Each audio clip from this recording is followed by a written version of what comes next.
منبر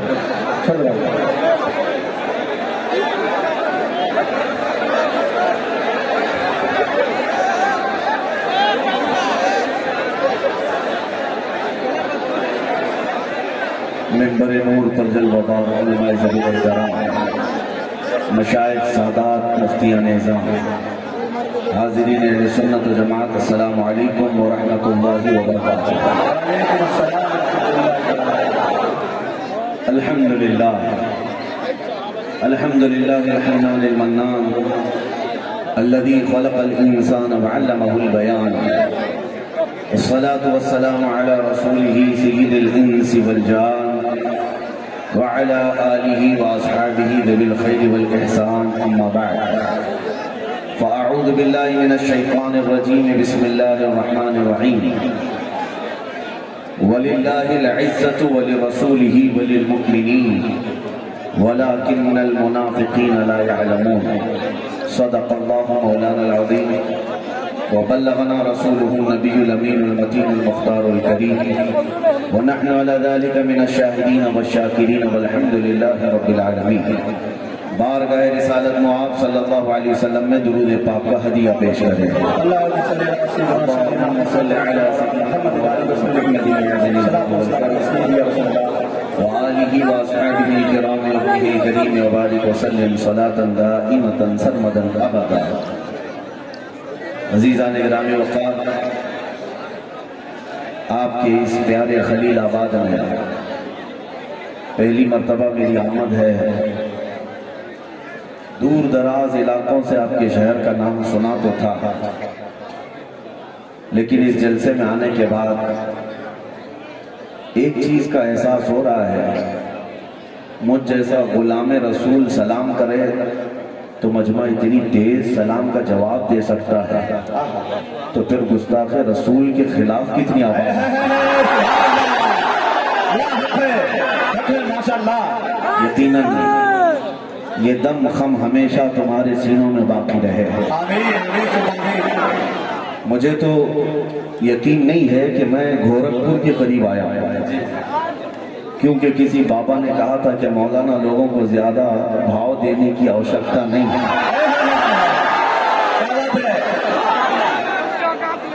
اور آج ہم نے محسوس کیا ہے تمہارا پالا کسی غلط مولانا سے پڑا ہوگا، جو حقیقت میں میرے مصطفیٰ کے دامن سے وابستہ ہوتا ہے، اسے آؤ دیکھو مجموع میں۔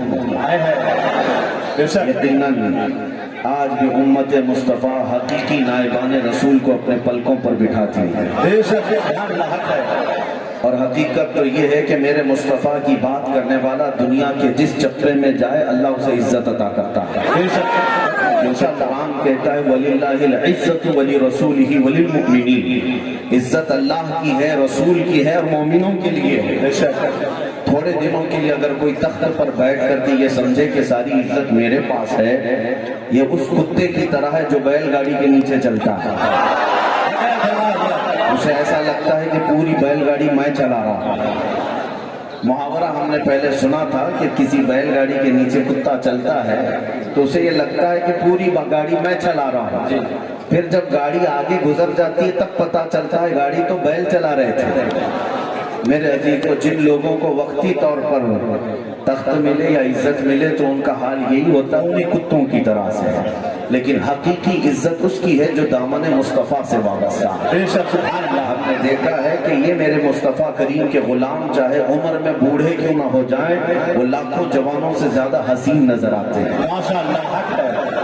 آج میں اپنا انٹروڈکشن صرف اس بات سے کراتا ہوں، میرا تعارف صرف اتنا ہے، جس جگہ پر بھی جائیں جو عزتیں ہمیں ملتی ہیں وہ کس بدولت ہے؟ یا رسول اللہ تیرے عشق کی بدولت مجھے زندگی ملی ہے، تیرے عشق کی بدولت مجھے زندگی ملی ہے، میری بات بن گئی ہے تیری بات کرتے کرتے، میری بات بن گئی ہے تیری بات کرتے کرتے، ہے جو زندگانی باقی یہ ارادہ کر لیا ہے، تیرے منکروں سے آقا میں مروں گا لڑتے لڑتے۔ عزیزان گرامی وقار، آج کا یہ اجلاس ایک دارالعلوم کے طلباء کی دستار بندی کے سلسلے میں منعقد ہے، اور اس طرح کے جلسے اللہ کے عذاب کو روکنے کا ذریعہ ہوتے ہیں۔ بے شک کیونکہ نبی پاک صلی اللہ تعالیٰ علیہ وسلم کا فرمان عالی شان ہے، قیامت کے اخیر قریب علماء اٹھا لیے جائیں گے، اور جب تک تمہارے درمیان علماء ہوں گے اللہ کا عذاب نہیں آئے گا۔ جب بعمل علماء تمہارے درمیان ہوں گے عذاب الہی ٹلتا رہے گا۔ تو جب اس طرح کے جلسے ہوتے ہیں گویا کہ علماء کی ایک ٹیم میدان میں آ رہی ہوتی ہے، اور اللہ کرے کہ یہ صدا قیامت تک علماء کی یہ تنظیمیں ٹیمیں آتی رہے اور اللہ کے عذاب سے ہم سب کو بچاتی رہے۔ میں ایک میسج ضرور لے کر کے جاؤں گا، عزت کس کی ہے، عزت کہاں دیکھی جائے، عزت کہاں ڈھونڈی جائے۔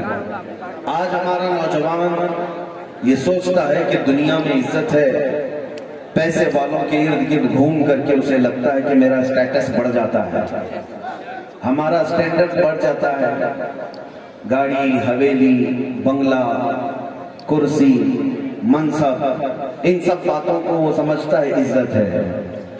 میرے عزیز تو دنیا میں غائرانہ طور پر نظر ڈال کر کے دیکھو، ہم نے ان لوگوں کو بھی آج دیکھا ہے جو 40 سال تک تخت کے آگے پیچھے رہتے تھے، کبھی کسی پارٹی کی جے جے کرتے تھے، آج بیچارے ایسے سنیاسی بن گئے کوئی پوچھتا بھی نہیں۔ اب تو ان کا نام اخبار کے کسی کونے میں بھی نظر نہیں آتا۔ اگر عزت اسی کا نام ہے تو وہ مفقود کیوں ہو گئے، غائب ہو گئے؟ بڑے بڑے پیسے والوں کو بھی دیکھا، دولت کے جاتے ہی ان سے دنیا الگ ہو جاتی ہے۔ تمہاری آج جوانی ہے، اگر 4 لوگ تمہارے ارد گرد گھومتے ہیں تو یہ مت سمجھنا کہ صرف تمہاری ذاتی طور پر یہ عزت ہے، بلکہ تمہاری طاقت کی عزت ہے، تمہارے پیسوں کی عزت ہے۔ لیکن حقیقی جو عزت ملتی ہے وہ میرے مصطفیٰ کریم کے دامن سے وابستہ ہونے میں ملتی ہے، اور وہ عزت ایسی ہے کہ مر کر قبر میں بھی جائیں تو اللہ تمہارا نام ہمیشہ زندہ رکھتا ہے۔ آج 100 سال کا عرصہ گزرنے کو آ گیا، لیکن ہمارے ہر جلسے میں امام اہل سنت اعلیٰ حضرت کا نعرہ لگتا ہے۔ اعلیٰ حضرت کو دیکھا ہوا یہاں کوئی موجود نہیں ہوگا، یہاں ان سے ملا ہوا کوئی بندہ نہیں ہوگا، لیکن ان کے نام پاک پر دل مچل جاتا ہے، محفلیں گرم ہو جاتی ہیں، رونق بڑھ جاتی ہے۔ وجہ کیا ہے؟ یہی عزت ڈھونڈو جو نبی کا ہو گیا اللہ اس کا نام ہمیشہ زندہ رکھتا ہے، صرف نام ہی نہیں کلام بھی زندہ رکھتا ہے۔ اسی لیے میرے عزیزو ہم نے دیکھا ہے بہت سارے گستاخ آئے اور چلے گئے، انگلیوں میں تم انہیں گن سکتے ہو، ان کی گستاخیاں کسی کو یاد نہیں۔ مجھے بتاؤ ابو جہل گستاخ تو تھا لیکن کیا گستاخی کرتا تھا؟